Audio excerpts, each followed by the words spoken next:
যখন আমাদের বোনেরা রক্ত দিয়ে জীবন দিয়ে খুনি হাসিনার মতো স্বৈরাচারের পতন ঘটিয়েছিল, তখন সেই আওয়ামী লীগ এই দেশ ছাড়া হয়ে দেশের বাইরে তাদের কিছু পতিত দোসর, তাদের কিছু বাচাটা তেলবাজ আমাদের বোনদেরকে আক্রমণ করা শুরু করেছে।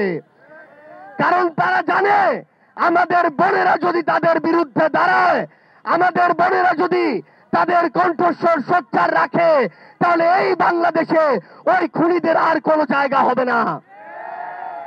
এই স্বৈরাচারের দোসররা, যাদের ন্যূনতম অনুশোচনা নেই, ন্যূনতম বিবেকবোধ নেই, যাদের মস্তিষ্কের বিকৃতি ঘটেছে, যারা টাকার কাছে, যারা তোষামোদির কাছে, ক্ষমতার কাছে যুগের পর যুগ ধরে নিজেদের বিবেকবোধের বিক্রি করে দিয়ে এসেছে, তারা এখন আমাদের মা বোনদের এমন নগ্ন ভাষায় কথা বলে যেটা আমরা মুখে উচ্চারণ করতে পারি না। ওই স্বৈরাচারের দোসরদের পাঁচাটা তেলবাজদের আমরা বলতে চাই, নিজের যদি ঘর থাকে, নিজেরা যদি কোন মায়ের পেট থেকে এসে থাকেন, নিজেদের কোন যদি সন্তান থাকে, তাদেরকে গিয়ে জিজ্ঞাসা করুন আপনার এভাবে একজন বোনকে, একজন মেয়েকে এভাবে গালি দেওয়াকে সমর্থন করে কিনা।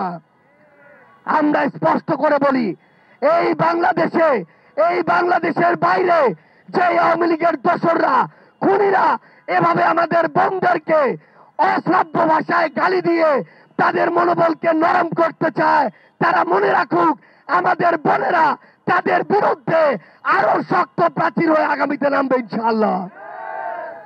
আমরা দেখেছি আজকে জনাব মির্জা ফখরুল ইসলাম আলমগীরের একটি সাক্ষাৎকার প্রকাশিত হয়েছে। আমরা স্পষ্ট করে বলি, আর এই ধরনের পরোক্ষভাবে কথা বলা আমরা পছন্দ করি না।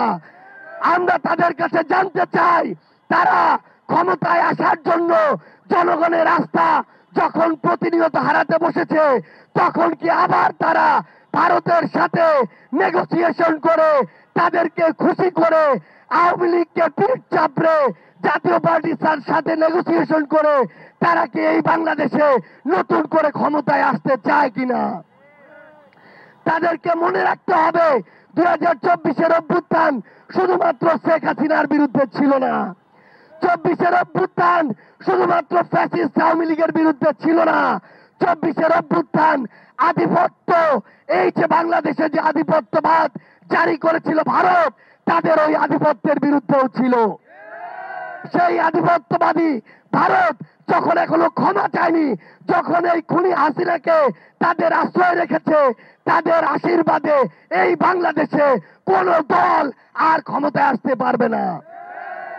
আমরা স্পষ্ট করে আমাদের জায়গা থেকে বলতে চাই, সেটা বিএনপি হোক, অন্য কোন প্রতিষ্ঠান হোক, নির্বাচন কমিশন হোক, যদি তারা মনে করে জনগণের রায়ের বিপরীতে গিয়ে, জনগণের আকাঙ্ক্ষার বিপরীতে গিয়ে বিভিন্ন প্রভাবকের দ্বারা প্রভাবিত হয়ে, এজেন্সি, প্রতিষ্ঠান, দল, ব্যক্তির দ্বারা প্রভাবিত হয়ে তারা আমাদেরকে মার্কা আটকে, তারা আমাদেরকে নিয়ে কটূক্তি করে তারা এগিয়ে যাবে, ক্ষমতায় বসবে, এই আশা তাদের পূরণ হবে না।